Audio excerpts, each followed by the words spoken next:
Hello, it's Nikki and welcome to the podcast. I'm so glad so many of you are loving the interviews and thank you so much for sharing, rating and reviewing. I so appreciate it.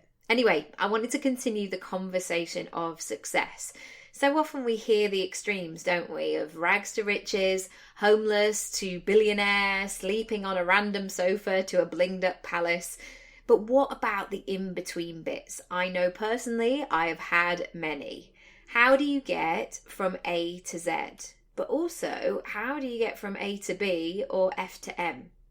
In these mini episodes, I want to provide questions to ponder, ideas that might spark a brainstorm, or raise topics that might be a little bit uncomfortable in the moment, but they will support you to go to the next level of your business.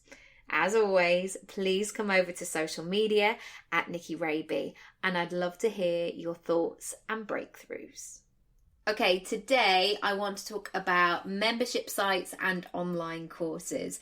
I get so many messages every day practically about how I build online courses and membership sites, and I just wanted to share a few things because basically I have spent a lot of time in the dark figuring it out, not really knowing where I was going or how to get started, and I've invested a lot of time, effort, money into doing this, and I just kind of wish I'd known. I wish I'd known what to focus on and how to actually get results.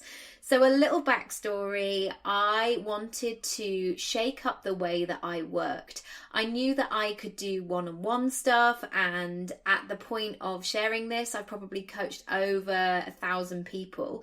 But because currently I only have 2 days of childcare a week, I wanted to shake up the way that I work so I wasn't just limited to one-to-one stuff. Also, as well, so many people listen to this podcast internationally, all over the world, in so many countries I've never even been to. So hello, if you're listening from a country I've never been to.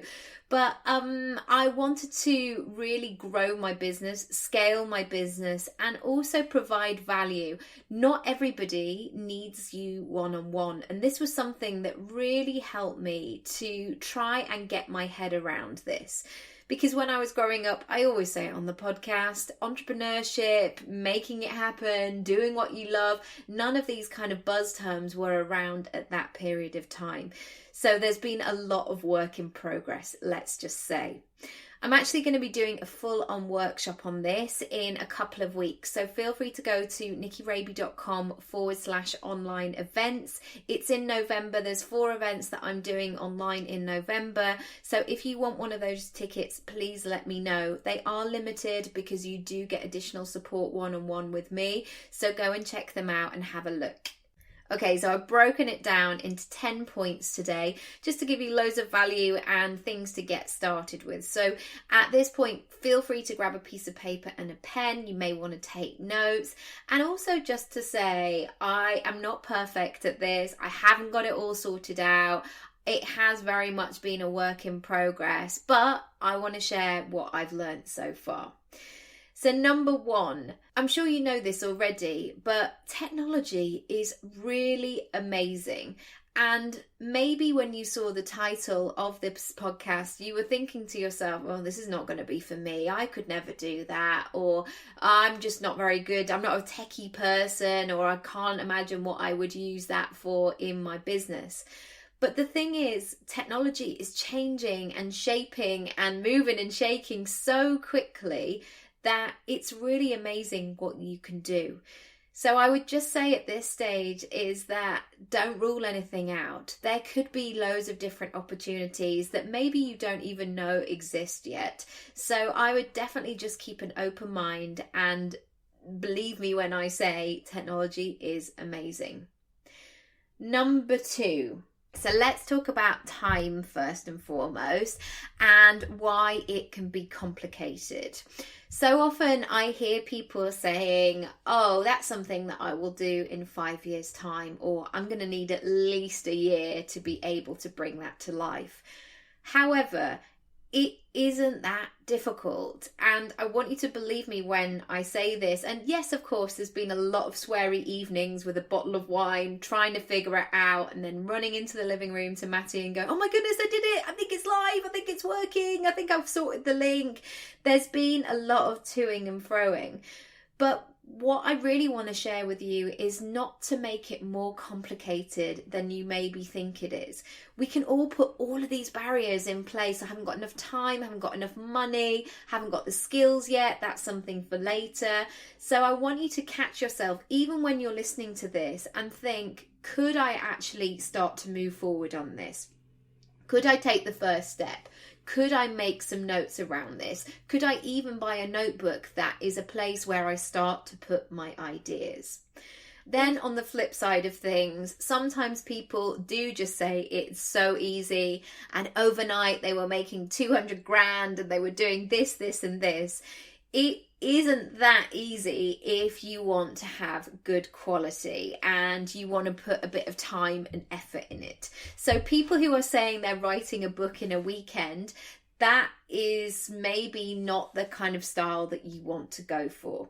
But for sure, you can get clear on the ideas, but to be able to rattle out 80,000 words in a weekend might be tricky.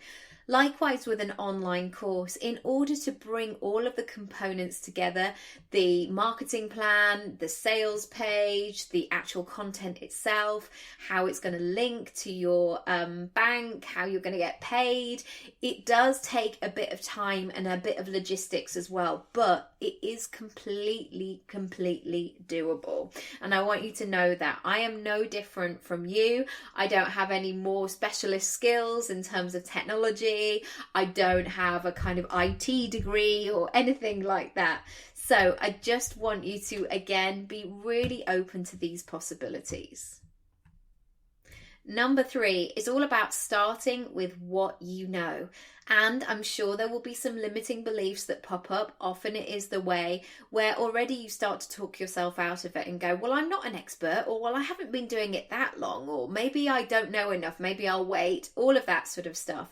I think this notion of becoming an expert in our field can be a bit scary, and we might get that feeling that people will shout us down and we'll get found out, imposter syndrome, all of that kind of stuff. But I want you to hear the fact that you do know lots and lots of things already. And this is what I always say to my clients is start with what you know. It's really important for getting results, but also building that momentum and having that sense that actually things are happening. So the first course that I built was a success toolkit for actors. I'd written a book in 2014, and one thing that I was hearing from those actors who had read that book was they were looking for something a little bit more interactive. They were looking for a bit more of a step-by-step guide, maybe hearing it in my voice and having those exercises being available and me being able to take them through it. So I heard that, I listened to what my audience was saying. My audience, it sounds so glamorous, but when I would get those emails through, I'd really take note of them and really listen to what points were being shared. So I guess what I want to do is to invite you to do the same. Think about what you know about right now. What comes to you really easy? What are people always asking you for? And I think sometimes the temptation can be to say, I mean, I'm never going to do a course. Well, not now, actually. I'm going to take the never out right now. But I'm not going to say how to become a millionaire in 48 hours because I haven't become a millionaire in 48 hours. So it's really important as well for your integrity and your authenticity that you stick with what you know. And the more kind of results that you've got, maybe it's sharing how you do something, a step-by-step guide, it's really going to help your audience to connect with you and then go on to buy from you. Okay, point number 4 is all about the big vision. So what are you going to gain from creating a course or a membership site?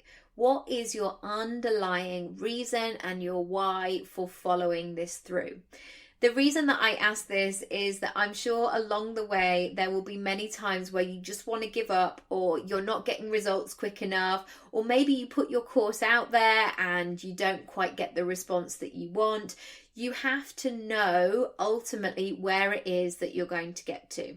And thinking about those anchors that are really going to keep you fresh and sharp and excited about what it is that you're building. So for me, I just kept thinking, I mean, I've got a bigger reason and a purpose and all the rest of it. This is just kind of the fluffy stuff as well. I started to really connect with that sense of earning money when I wasn't in the room, having that first payment come into my bank account and having that moment of, whoa, I've just been paid. I haven't had to have that interaction with somebody.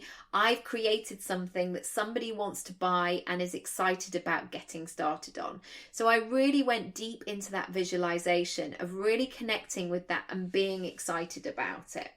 Point number 5, there's probably going to be a bit of trial and error along the way.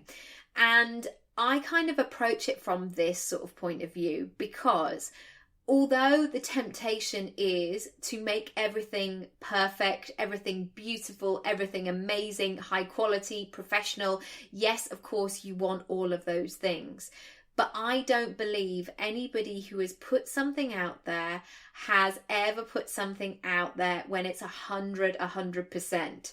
It could be like 93% perfect, but one thing that I've realized along the way is when I'm trying to get things perfect, when I'm fiddling with things, I did this when I was pregnant, I was making every piece of font, I don't know what I was doing, to be honest, but I was stuck in that procrastination, perfection mindset. And what it was doing was actually keeping me small. It was actually stopping me from launching because I was telling myself that I wasn't ready. And that's not to say that you throw any old thing out there. But I think you have to allow yourself that permission that it's not going to be the finished article, even though people pay for it. And I guess the people who originally bought my courses back in the day, they've really benefited from that, because as I've grown and I've upgraded and added new content and tweaks and all the rest of it, they've been able to have that access as well. So that's been really lovely. But I want you to check that you're not stuck in that, like, well, it's got to be perfect or I can never ever do anything with it. And allow yourself some wiggle room. Not everything that you create is going to be perfect first time. Also, as well, sometimes things don't go the way that you expect. For example, in 2016, I created a course. I was so thrilled with it. I was so excited about it. I tapped into what it was all about. I couldn't wait to share. And guess what? Nobody has ever bought this course. And of course, it can be tempting to sort of think, oh my goodness, I'm terrible. I need to leave. I need to just stop being an entrepreneur. But you know what? I grew so much in creating that course. This is obviously hindsight and I can see the lesson in it now.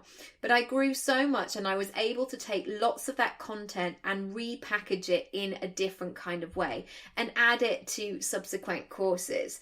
So I don't want you to get caught up in, I guess, the drama of things. It can be really easy to let our heads sort of spiral into all kinds of different places. So just stay in the game. That's all you need to do, really. Number 6, I know this is really obvious, but make sure that you have an audience to sell to. It's really important that you spend lots of time trying to build your audience. Now, I'm not some kind of Instagram guru and I don't have a mailing list of millions and millions of people, but I do have an engaged community of people who know, like, and trust me. And as a little aside to that, make sure that you're sharing your testimonials and how you've helped people in the past. Because that sense of drip feeding, I'm really good at what I do and I can help you too, will really work towards somebody actually coming and parting with their money and paying it to you. So in whatever way that you can, really make this a focus.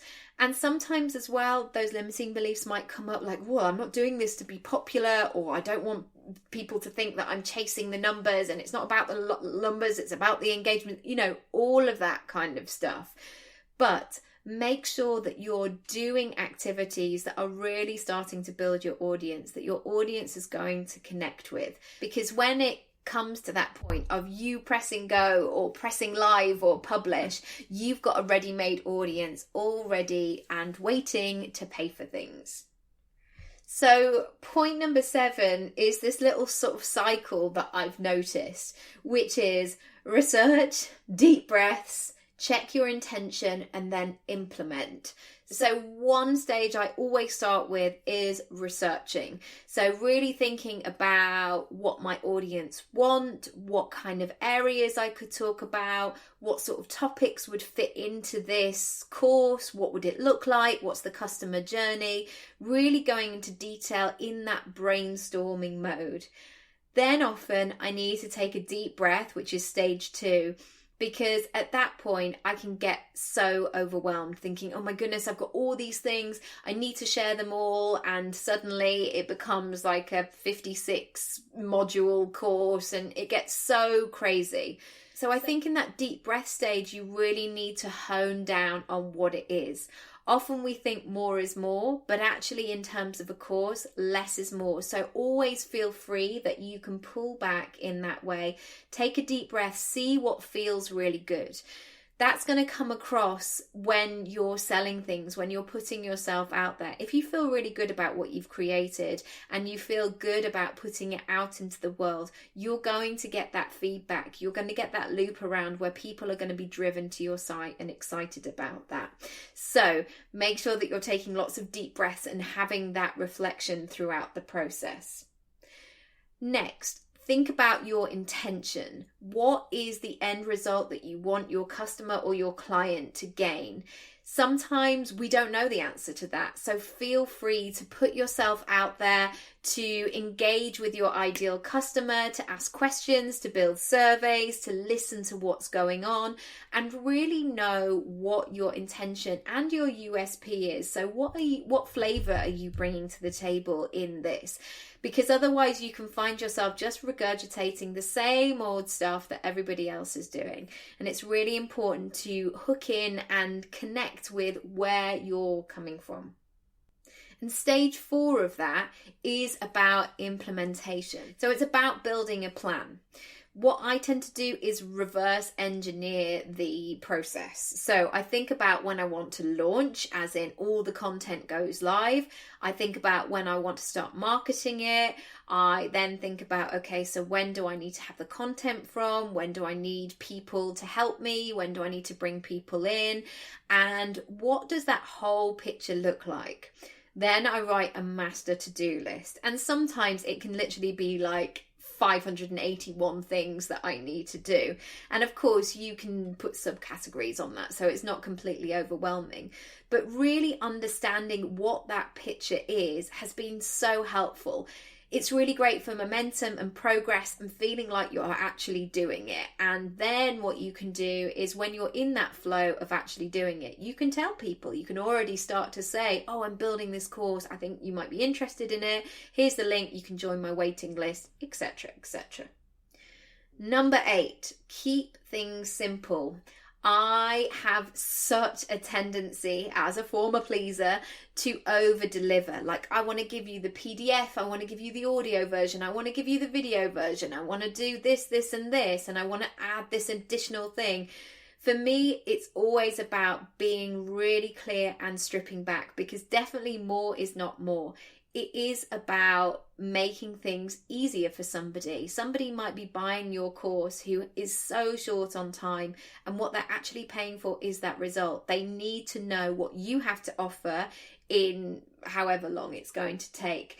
It's kind of like that moment of, rather than just looking at all the bookshelves on the shelf, you're not feeling excited about that. You just want the one that is going to help you and give you those takeaway nuggets. So really connect with that and catch yourself if you're overcomplicating things. I'm sure I'm not the only one who has this tendency. So really make sure you're keeping things simple at all times. Point number 9, love your customers. This goes without saying. it's not all about just taking the money and running, but making sure you're really connecting with your customers, listening to what they say. Obviously, set boundaries alongside this. I'm not just saying that you need to be open at all times, but really take care of your clients. So many people who have come into my business, in my life, maybe they started by getting a free video series, and then they bought my book, and then they bought a short course, and then they came to an event, and then suddenly it got to the point where they bought one of my larger courses, and then finally upgraded to a one-to-one session or something like that. So the customer journey can sometimes be quite progressive. Once somebody connects with you and they like you, then it may be that they come back time and time again. So one thing that I would say is make sure that you're nurturing your existing customer base rather than just always looking for new clients and customers. I had a call actually from a big phone company who will remain nameless recently, and the woman on the phone was asking how she could provide value and give discounts to the other people in my house. My iPhone has been on the blink a little bit and I need a new battery.